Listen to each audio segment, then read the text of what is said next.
Hello, welcome to forex. Good morning, hi friends, everyone, how are you? আমি এখন ফরেক্স gold মার্কেটের একটা analysis দিচ্ছি। দেখেন, আজকে মার্কেটের পিওর পয়েন্ট আছে 2341, ফার্স্ট রেজিস্ট্যান্স হচ্ছে 2355, সেকেন্ড রেজিস্ট্যান্স হচ্ছে 2362, থার্ড রেজিস্ট্যান্স হচ্ছে 2370। মার্কেটের প্রথম সাপোর্ট হচ্ছে 2331, সেকেন্ড সাপোর্ট আছে 2320, থার্ড সাপোর্ট হচ্ছে 2314। গতকালকে low price and strong. Market সকাল থেকে পর্যন্ত বেশি মুভমেন্ট করে নাই। এখনও পর্যন্ত লো করছে 2349 এবং হাই করছে 2352। মার্কেটটা টুডে বাইতে যাওয়ার সম্ভাবনা আছে। সেক্ষেত্রে আপনারা বাই এন্ট্রি নেবেন 2357, প্রথম টিভি দেবেন 2360, সেকেন্ড টিভি দেবেন 2367, এসএল ব্যবহার করবেন 2338।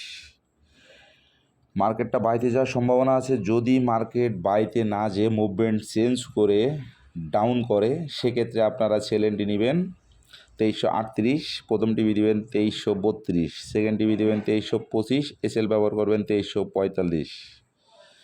অবশ্যই মানি ম্যানেজমেন্ট ফলো করবেন, মার্কেটের ডিসিপ্লিন ফলো করবেন, মার্কেটের রুলস মেনে চলবেন, তাহলে এখান থেকে অবশ্যই ভালো কিছু পাবেন।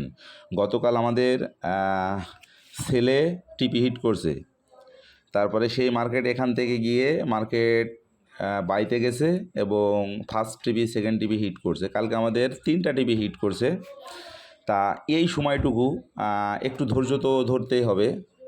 আমি এই জন্য সবসময় বলি যে আপনাকে মানি ম্যানেজমেন্ট ফলো করতে হবে, এই মার্কেটে অতিরিক্ত লোভ করা যাবে না এবং ধৈর্য ধারণ করতে হবে।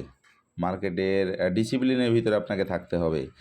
এই 3 থেকে 4টা নিয়ম যদি আপনি মানতে পারেন, এই মার্কেট থেকে আপনি লুজার না হয়ে অবশ্যই সাকসেস হবেন।